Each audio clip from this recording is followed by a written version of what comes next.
andai Sabang seperti Hawaii. Di Hawaii, Amerika Serikat, terdapat sebuah pusat studi yaitu Asia Pacific Center for Security Studies, semacam sekolah militer. Hawaii oleh Amerika dijadikan pulau yang cukup strategis, khususnya di dalam mengkaji kawasan Asia Pasifik. Salah seorang pengamat intelijen pernah mengatakan bahwa Hawaii itu radarnya Amerika Serikat untuk sampai ke kawasan kita. Tentu saja korelasi dan ambisi Amerika Serikat untuk menjaga Laut Cina Selatan yang berujung ke Hawaii. Dalam ilmu pertahanan dan keamanan, selain mengontrol udara, mengontrol laut adalah sesuatu yang strategis. Saling mengintai antara satu sama lain dari udara adalah hal yang tidak dapat dipungkiri. Masih segar di benak kita ketika tragedi pesawat terbang negara tetangga yang jatuh misterius di kawasan Asia Tenggara dan Samudra Hindia. Akhirnya, negara tersebut harus merelakan informasi pertahanan udaranya diketahui secara internasional. Intinya, saling intip-mengintip dari udara adalah hal yang lumrah dalam kajian intelijen. Selama ini, ada lagi teori yang mengatakan bahwa laut juga harus dikuasai selain udara. Tiongkok secara terus-menerus melakukan provokasi di Laut Cina Selatan. Berbagai upaya dilakukan agar mereka dapat menguasai beberapa kawasan strategis di Laut Cina Selatan. Amerika pun menempatkan hampir puluhan armada perang di beberapa lautan lepas. Siapa menduga bahwa Pulau Diego Garcia di Samudra Hindia merupakan pangkalan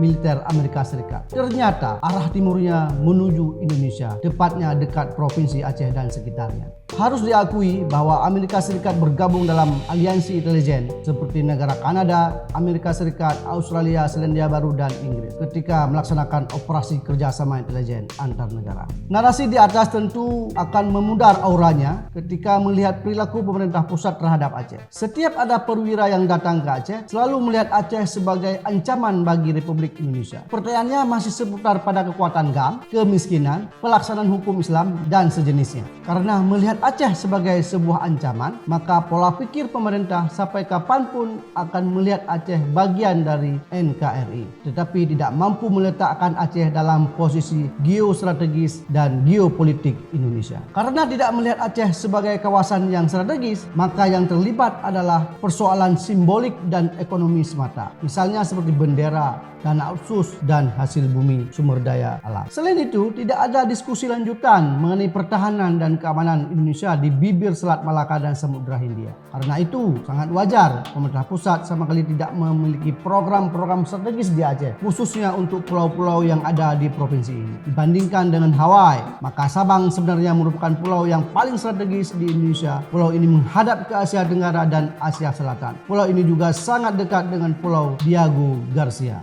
Demikian strategis Aceh dan pulau-pulau yang mengitarinya. Namun kenyataannya, pulau-pulau strategis ini tidak ada dalam radar pertahanan dan keamanan di negeri ini. Pulau Sabang masih berjibaku dengan keadaannya yang menggap-megap dan dihimpit oleh kepentingan salah satu negara di seberang Pulau Subatam. Di pulau ini tidak ada kampus-kampus strategis seperti sekolah militer, pusat-pusat studi akademis, dan pangkalan militer hebat seperti Diego Garcia. Malah yang terjadi adalah beberapa tanah sudah dibeli oleh pihak asing atas nama warga lokal. Realitas ini juga dapat dilihat di Pulau Sumulu. Tidak ada sedikit pun sentuhan pemerintah Indonesia untuk menjadikan pulau-pulau tersebut sebagai garda terdepan pertahanan dan keamanan negara ini, geostrategis dan geopolitik. Demikianlah perbandingan singkat dua pulau dan cara pemerintahnya masing-masing menjadikan sebagai wilayah dalam negara masing-masing oleh Kamruzaman Bustamam Ahmad. Sago ID, jangan lupa subscribe dan nyalakan loncengnya.